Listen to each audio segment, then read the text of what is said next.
எப்படியோ போத்தீஸ்லேருந்து வந்தாச்சு வீட்டுக்கு. இப்போ என்னெல்லாம் வாங்குறேன்னு பார்க்கலாம். இப்போ எல்லா பண்டத்தை என்னென்ன பண்டம்னு சொல்லி பார்க்கலாம். சாப்பிட்ற திங்ஸ் ஒத்தனை கூட்டுன்னு போனாலே எனக்கு தெரியும் அவனுக்குள்ள ஸ்நாக்ஸ் ஐட்டத்தை தான் பிறக்குவான்னு சொல்லிட்டு. அதுக்கப்புறம் நான் வாங்க வேண்டிய பண்டம் வாங்காமல் வந்துருக்கி அவனுக்கு திங்ஸ் எல்லாம் பிறக்கிட்டு. இப்போ என்னெல்லாம் வாங்குறேன்னு சொன்னான்னா இப்போ வந்து ஸ்நாக்ஸ் ஐட்டத்துலாம் ஜிப்ஸு, முறுக்கு, சீவல், காஷை, அப்புறம் ஒரு முறுக்கு. அடுத்து எனக்கு பிடிச்ச ஸ்நாக்ஸ் 6 பொருட்கள். இவன் வாங்குறதை பாருங்க, எடுத்து போட்டு பில்லு கொண்டு வரேன். இவ்வளோ பில்லு.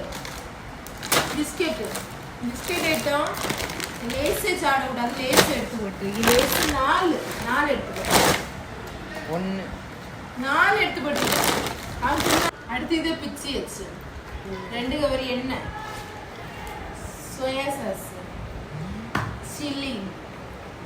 அடுத்து இது பெப்சியா, ரவை பிச்சியா வச்சிருக்கி. இதெல்லாம் மசால் சாதனங்க.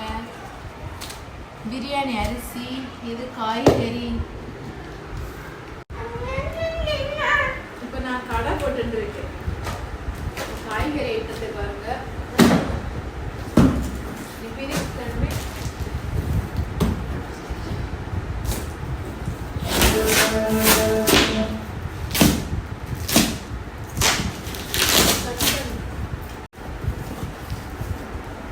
இவ்வளவுதான் இன்னைக்கு காய்கறி.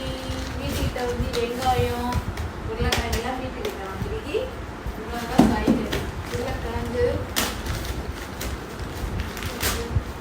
முட்டைக்கோஸ், பீட்ரூட், இது நெல்லிக்காய். வாங்க முட்டாய், பிஸ்கெட். இப்போ என்ன ஆரம்பிச்சிருக்கேன்னு சொன்னா, இப்போ வந்து கடை போட்டிருக்கேன். கடை வந்து வச்சிருக்கேன். அதனால வந்து யாருக்கு வந்து என்ன தேவையோ நம்ம வந்து பர்ச்சேஸ் பண்ணுங்க. ஓகே, வாங்க என்ன இல்லைன்னு சொல்லி பாருங்க.